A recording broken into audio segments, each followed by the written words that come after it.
저는 그 야외에서 불 피우는 것을 좋아합니다. 그래서 자주는 아니지만, 이렇게 그 한밤중에 혼자서 불을 피우다 보면 많은 생각을 합니다. 그래서 이 동영상은 제가 아마 작년 10월쯤에, 10월 초에, 혼자 캠핑을 가서 찍은 걸로 기억이 됩니다. 이렇게, 밤에, 불을 보다 보면 열정, 헌신, 희생, 대의, 이러한 단어들이 불꽃과 함께 제 마음을 채우는 경험을 합니다. 어떤 사람들은 사랑에 빠지면 가슴이 뜨겁게 탄다고 합니다. 혹시 여러분 가슴이 뜨겁게 타고 계신가요? 저는 이번 주 한 주 동안 우리 속에서 마음이 뜨겁지 아니하도냐 라는 구절을 깊이 묵상해 보았습니다. 불을 지피기 위해서는 그 연료가 필요합니다. 저 나무든지 여러 가지 연료가 필요한데, 그리고 그 불을 지속시키기 위해서는 연료를 계속 공급해 줘야 합니다. 그렇다면 여러분, 제가 질문 하나 드리겠습니다. 우리 마음을 불태우려면 어떤 연료가 필요할까요? 어떤 사람에 대한 아니면 일에 대한 열정, 사랑, 이러한 것이 우리 마음을 불태우는 연료가 될 수 있지 않겠습니까? 여러분, 무엇이 여러분의 마음에 불을 지피나요? 누가 여러분의 마음에 불을 지피고 있습니까? 좀 오래 전인데 하루는 운전하면서 한국에서 라디오를 듣고 있었습니다. 한 유명한 산악인이 라디오 쇼에 나와서 출연을 해서 이야기를 하고 있었는데, 앵커가 이런 질문을 했습니다. 등반이 참 위험한 일 아닙니까? 매번 오를 때마다 그 산에서 죽을 수도 있으니 말입니다. 그러자 그 산악인이 산을 오르다가 죽으면 그보다 더 큰 영광이 어디 있겠습니까? 라고 말을 했습니다. 그래서 아주 오래 전에 들은 이야기인데 제 마음을 떠나지 않는 이야기 중 하나입니다. 산이 그의 마음을 불태우고 있었던 것이 틀림없습니다. 이분이 누구죠? 네, 유관순 누나입니다. 그래서 일제강점기에 평화 독립운동을 펼쳤습니다. 언제 말했는지 모르겠지만 유관순 누나가 이런 말을 했습니다. 나라에 바칠 목숨이 오직 하나밖에 없는 것만이 이 소녀의 유일한 슬픔입니다. 무엇을 알 수 있습니까? 대한민국의 독립과 자유가 그녀의 마음을 불태우고 있었던 것이 틀림없습니다. 만약 여러분의 가슴을 태울 수 있는 누군가가 여러분의 삶에 존재한다면 여러분은 참 복받은 사람입니다. 만약 여러분이 여러분의 마음을 태울 수 있는 그 어떤 일을 하고 있다면 여러분은 참 복받은 사람입니다. 오늘 성경 이야기는 마음이 뜨거워지는, 가슴이 불타는 경험을 한 두 사람에 대해 말하고 있습니다. 누굽니까? 글로바와 그의 친구입니다. 그들은 예루살렘을 떠나서 엠마오로 가고 있었습니다. 가는 도중에 부활하신 예수께서 그들에게 나타나십니다. 그러나 예수님을 알아보지 못하게 했습니다. 이야기를 짧게 줄이면 예수께서는 그들의 무지함과 믿음 없음을 꾸짖으신 다음에 모세와 모든 선지자의 글로 시작해서 모든 성경에 쓴 바 자신에 관한 것을 자세히 설명해 주었습니다. 저는 가끔 이런 생각을 해요. 이 성경 공부 내용이 엠마오로 가는 길에 했던 이 성경 공부 내용이 성경에 기록되어 있었다면 얼마나 좋았을까요? 그렇다면 예수님에 대해 가르칠 다른 성경 공부 자료가 필요 없었을 것이라고 생각됩니다. 어쨌든 그들은 이 엄청난 성경 공부를 했는데 이 성경 공부를 하고 나서 어떻게 반응했습니까? 예수님께서 그들을 떠나신 이후에 그들은 이렇게 말합니다. 누가복음 24장 32절에 그들이 서로 말하되 길에서 우리에게 말씀하시고 우리에게 성경을 풀어주실 때 우리 속에서 마음이 뜨겁지 아니하더냐 하고, 즉 마음이 불타지 아니하더냐 그 말이죠. 그렇죠? 그런데 우리말 성경에는 이렇게 우리에게 성경을 풀어주실 때 라고 표현하고 있는데, 많은 영어 번역은 open the scriptures, 즉 성경을 열어 라고 표현하고 있습니다. 물론 성경을 여는 것은 뭐 상징적일 수도 있고 물리적일 수도 있는데, 이것을 우리가 물리적으로 본다면 예수께서 어떤 성경을 열어서 성경 공부를 하셨을까요? 그렇다면 예수께서 성경을 늘 가지고 다녔을까요? 이런 조그만 포켓 바이블을 갖고 다녔을까요? 아니면 이 스터디 바이블 큰 성경을 갖고 다녔을까요? 그런데 그 당시에는 우리가 보는 지금 같은 성경이 없었습니다. 성경을 큰 두루마리에 기록해서 회당에 이렇게 보관했습니다. 그리고 안식일이 되면 그것을 꺼내서 읽었죠. 지금도 여러분이 여긴 모르겠는데 제가 이스라엘 갔을 때 회당에 안식일에 회당에 예배를 드리러 갔었는데, 지금도 역시 이렇게 그 두루마기를 꺼내서 읽는 모습을 볼 수 있습니다. 그렇다면 예수께서는 어떤 성경을 여셨을까요? 그 성경은 예수님 마음속에 새겨진 성경이었습니다. 그래서 물리적인 성경이 없이 메시아와 관련된 모든 내용을 구약에서 서로 연결하실 수 있었던 것입니다. 이 말은 예수님의 성경 지식은 서로 연결되어 있었습니다. 근데 우리가 이런 생각을 해볼 수 있습니다. 그렇다면 예수님의 마음에 기록된 이 성경, 그 성경 지식이 어떤 일이 가능하게 했을까요? 첫째로 이 예수님 마음속에 있던 그 마음속에 기록된 하나님의 말씀, 그 성경은 예수님의 마음을 태우는 연료로 쓰였습니다. 그렇죠? 그래서 예수님의 가슴은 아버지의 일을 이루는 것, 즉 잃어버린 자를 찾아 구원하는 것으로 항상 불타올랐습니다. 여러분이 그래서 복음서를 읽어보면 예수님의 그 불타는 마음, 그것을 충분히 느낄 수 있습니다. 그래서 요한복음 2장 17절은 예수님의 마음을 이렇게 표현합니다. 주님의 집에 대한 나의 열심이 불처럼 나를 삼켜버렸다. 성소 정결 후에 기록된 말씀이죠. 그렇죠? 또 예수께서는 사마리아 여인과 이야기를 한 후에 이렇게 말씀하셨습니다. 요한복음 4장 34절에 나의 음식은 나를 보내신 분의 뜻을 행하고 그분의 일을 완수하는 것이다.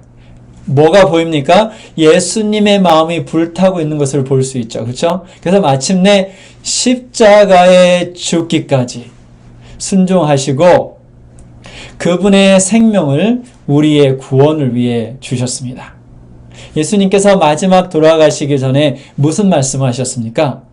이제 다 이루었다.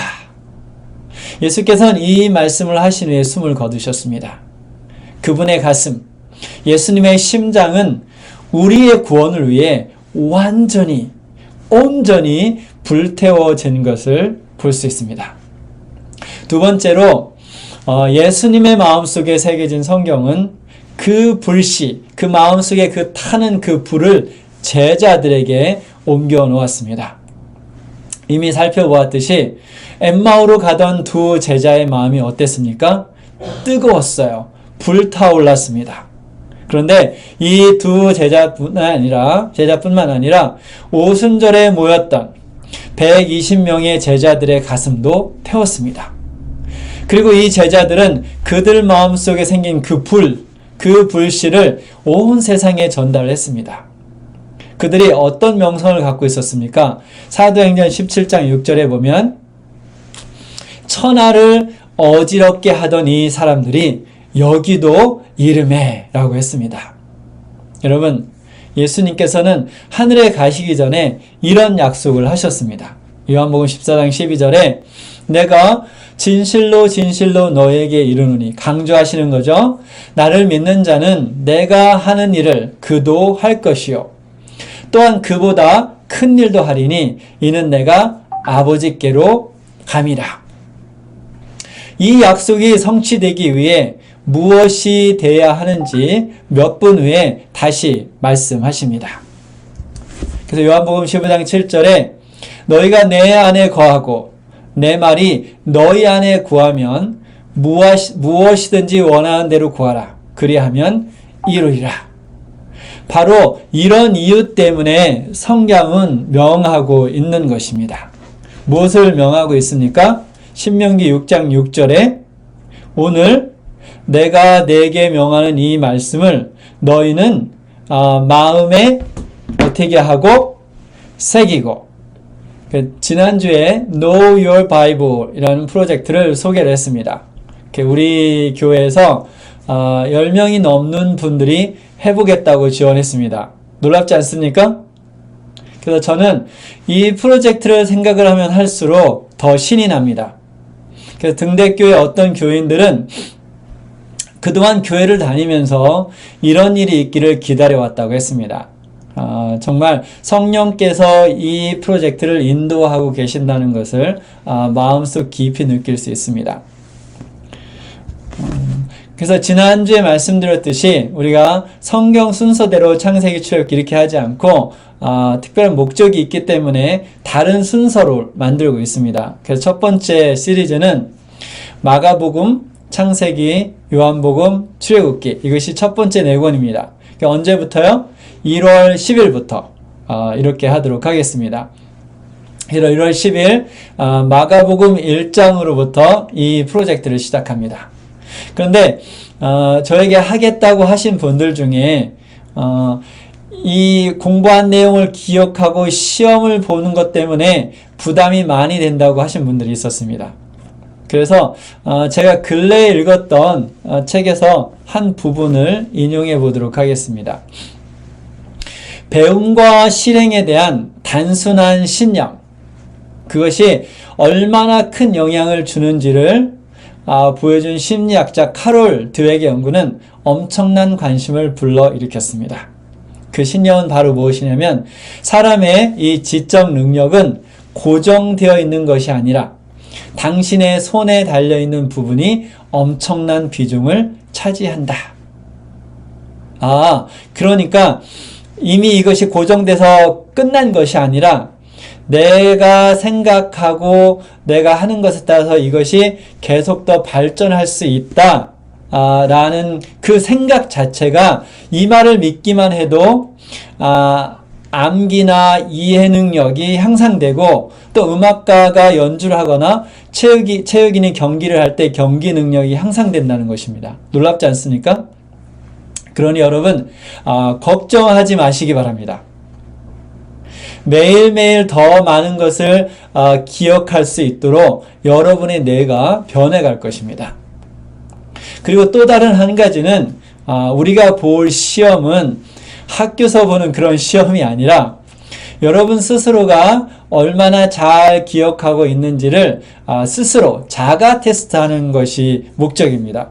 그리고 그런 테스트를 통해서 더 잘 기억하기 위한 것이 목적이지 시험을 봐서 점수를 매기기 위한 것이 목적이 아니라는 사실을 기억하시기 바랍니다.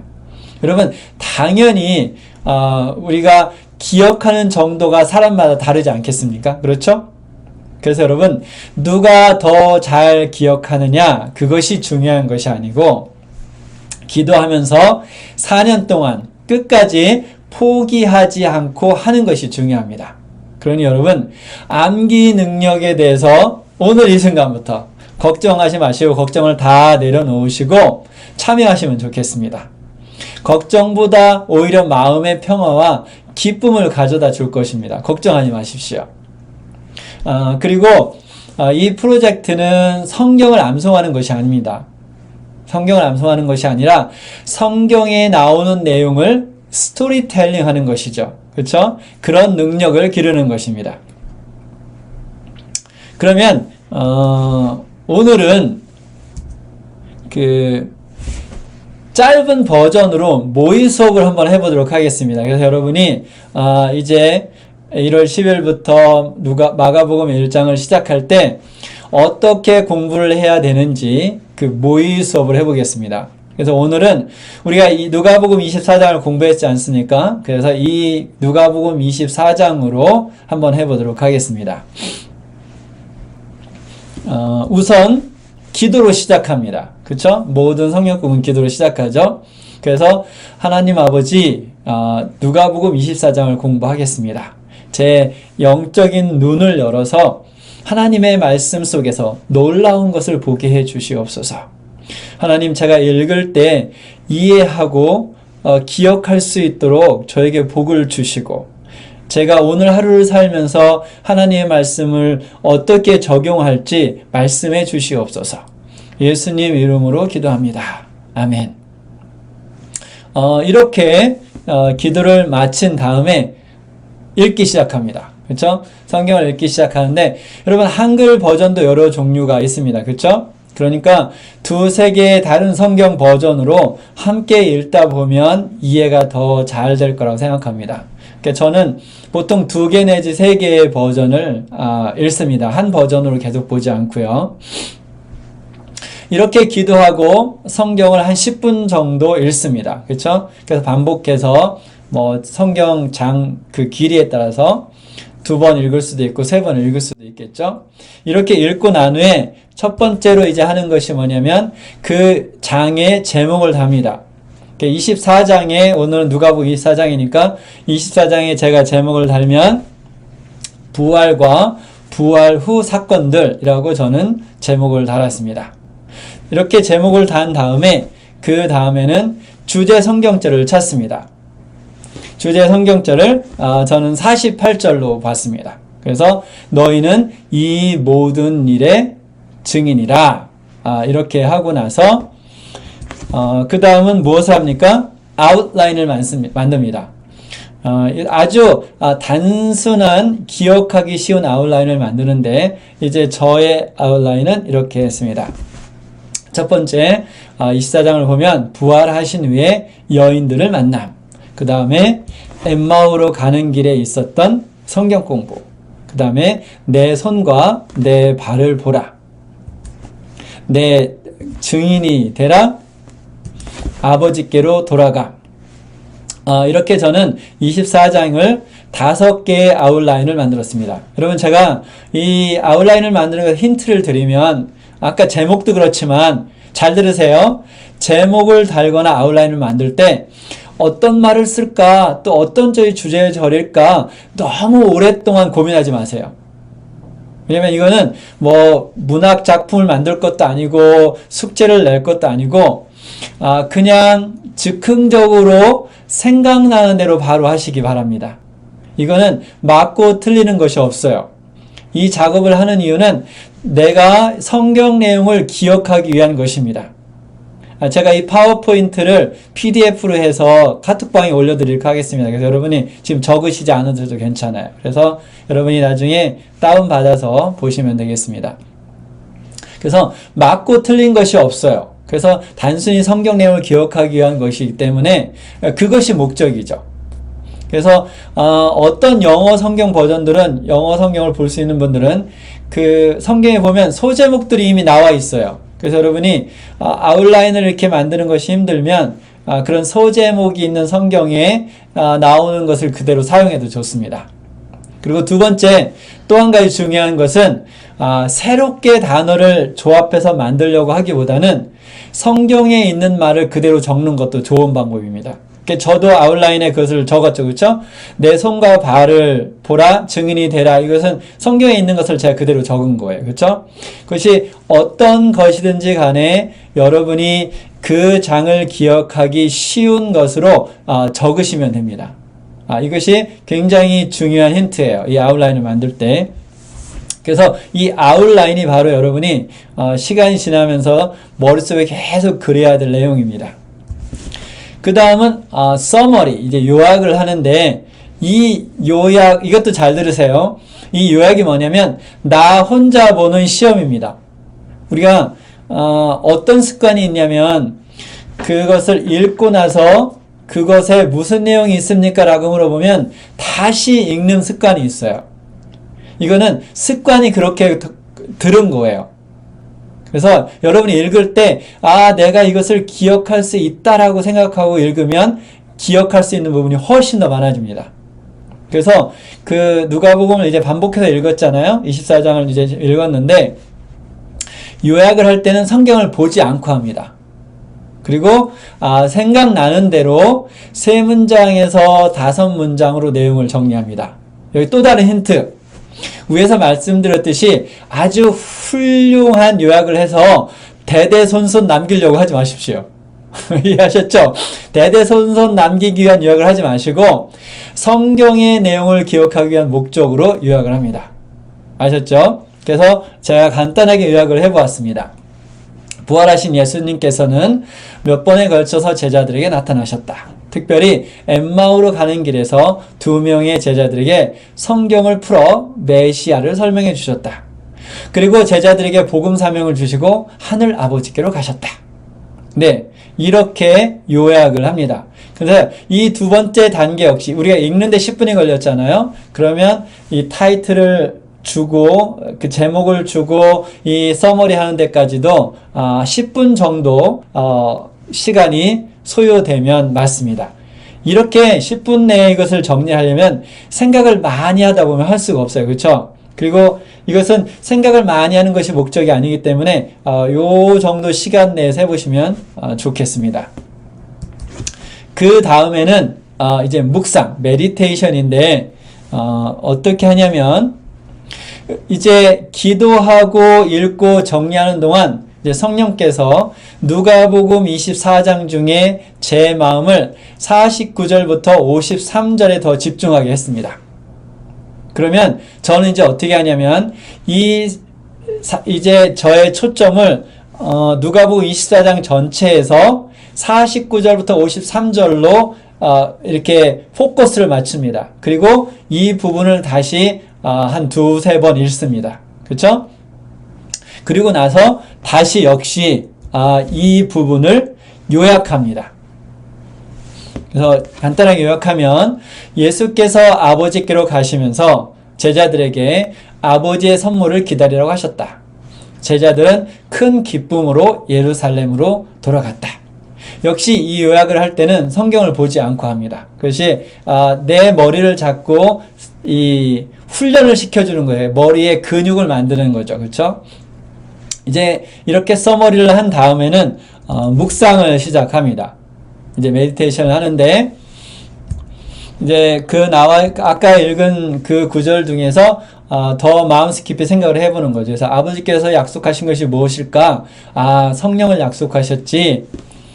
이 성에 머물라고 했는데 그렇다면 우리가 인내를 가지고 기다려야 할 때가 있다. 이런 생각을 해봤고요.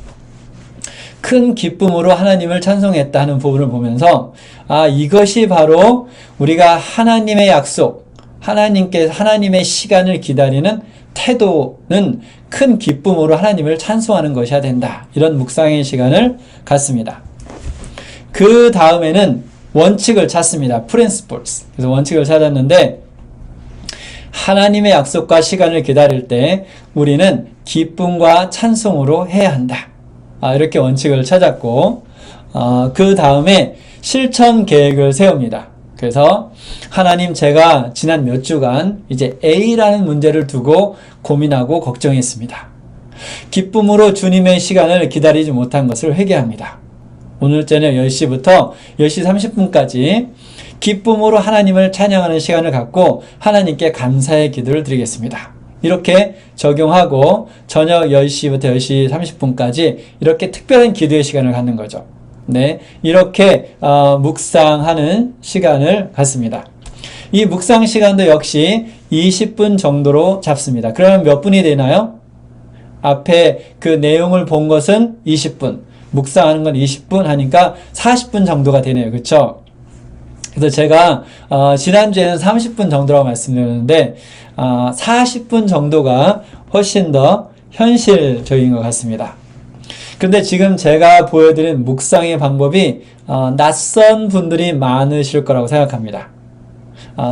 그래서 만약 제가 말씀드린 이 묵상의 방법대로 하는 것이 좀 힘드시면 어떻게 하시면 되냐면 이 왼쪽에 있는 내용, 기도하고 읽고 제목 정하고 아웃라인을 만들고 주제 성경을 선택하고 아웃라인 만들고 요약한 다음에 이렇게 기도합니다. 하나님, 오늘 제가 하루를 살면서 이 누가복음 24장에서 무엇을 제 삶 속에 적용하면 되겠습니까?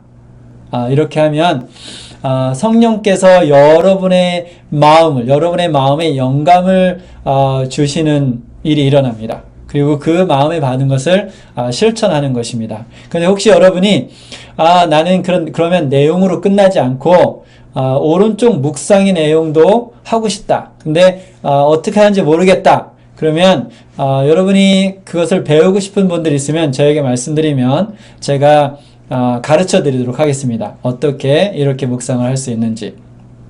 근데 여러분 처음에는 요약을 하고 아까 제가 말씀드린 것처럼 하나님 제가 무엇을 적용할까요? 라고 기도해도 마음속에 아무것도 떠오르지 않을 수 있죠.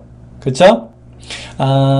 여러분 모든 것을 하는 데는 시간이 걸려요. 하나님의 음성을 듣는데도 역시 시간이 걸립니다. 이것은 여러분의 영적인 센서, 우리에게도 센서가 있어요. 인터넷에도 이런 받는 센서가 있듯이, 우리 영적인 센서가 있는데, 그 센서의 민감성에 따라 다릅니다.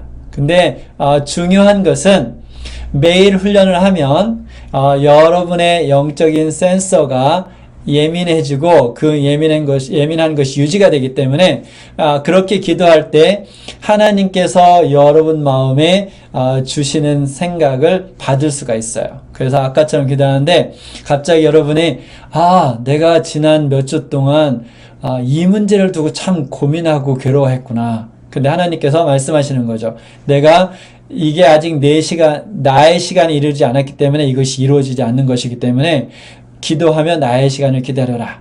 그런 마음이 여러분 마음속에 들게 되죠. 그러면 하나님 제가 회개합니다. 그리고 오늘 제가 이렇게 감사의 기쁨의 기도의 시간을 갖겠습니다. 이런 것이 이루어질 수 있다는 거죠. 그리고 지금부터 제가 드리는 말씀이 진짜 중요합니다. 근데 이렇게 40분 하고 끝나는 것이 아니라 하루를 살다 보면 잠시 틈이 생기죠. 그렇죠? 틈이 생길 때가 있어요. 그럴 때 누가복음 24장의 내용을 마음속에 떠올리는 것이죠. 오늘 아침에 내가 묵상할 때 누가복음 24장에 이러이러한 내용들이 있었지. 그래서 그런 내용을 머릿속에서 그려보면서 그림으로 그려봐도 좋고, 그렇죠? 그것을 생각해보는 시간을 갖는 것. 이것이 이 프로젝트에서 아주 중요한 부분이에요. 여러분 한번 생각해 보세요. 여러분이 하루에 30분, 40분 성경을 보고 묵상하고 사단을 이길 수 있다고 생각합니까? 사단의 시험을 극복할 수 있다고 생각하나요? 이건 대단한 착각이에요. 이길 수 없어요. 아마 사단은 목적은 다르지만 하루 종일 성경을 묵상할 거예요. 어떻게 하기 위해서? 우리를 넘어뜨리기 위해서. 그런데 우리가 30분, 40분 묵상하고 끝! 이렇게 하고서는 사단의 시험을 이길 수가 없어요. 그래서 넘어지는 겁니다. 그래서 틈틈이 시간이 날 때마다 그 묵상한 그 성경의 내용을 또 그 아웃라인을 머릿속에서 그림으로 그리는 거죠. 이렇게 함으로써 우리의 뇌의 영적인 그 도로가 뭐가 되는 거예요? 좁은 그 산길에서 고속도로로 되는 거죠. 그래서 여러분 이런 생각을 한번 해보세요. 우리가 1월이 마치기 전에 마가복음을 마치게 될 겁니다. 그렇죠? 근데 여러분이 좋아하는 차를 한 잔 타서 창밖을 내다보면서 마가복음 1장부터 이제 16 끝장까지 그것을 머릿속에 쭉 그리면서 여러분만의 마스터피스를 만드는 거죠. 큰 그림을 마가복음을 여러분 마음속에 그릴 수 있게 되는 겁니다. 이게 얼마나 강력한 영적인 파워가 되겠습니까? 그리고 4년 후에는 성경의 모든 책을 그렇게 그릴 수 있다는 거죠. 여러분이 여기 우리 교인들 걷기 좋아하는 분들 계시잖아요. 걸으면서 1시간을 걸으면 어쩌면 그 요한복음을 쫙 머릿속에 다 그릴 수 있을 거예요. 성경을 펴지 않고도 성경의 모든 내용을 머릿속에 그릴 수 있게 되는 거죠. 얼마나 멋지지 않겠습니까? 그렇죠? 그래서 이 훈련은 여러분에게 풍성한 삶을 선물로 줄 것입니다. 그리고 이 훈련이 바로 여러분을 영원한 하나님의 나라로 이끌 것입니다. 여러분, 토네이도를 보셨죠? 그렇죠? 이 토네이도, 아주 강력한 토네이도가 지나가면 모든 것을 싹 휩쓸어 가지 않습니까? 이 프로젝트가 여러분 마음속에 있는 근심과 걱정을 쓸어버릴 것입니다. 여러분, 근심과 걱정이 우리 마음속에서 그냥 떠나가지 않아요. 그 자리를 뭐가 대신 채워야 떠나가는 거죠. 그렇죠?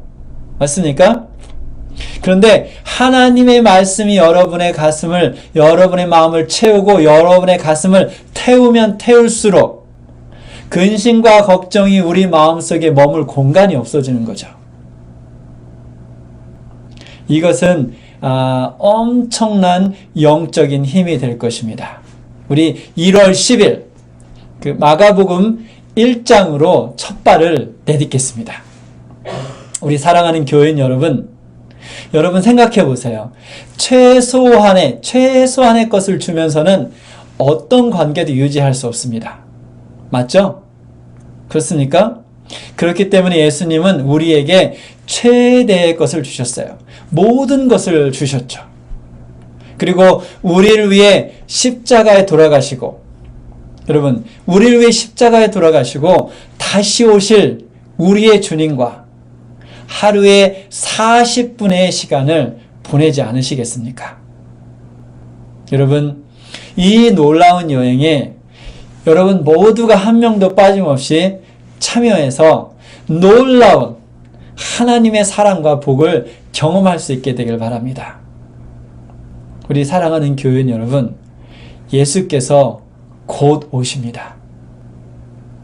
예수께서 곧 오십니다. 아멘.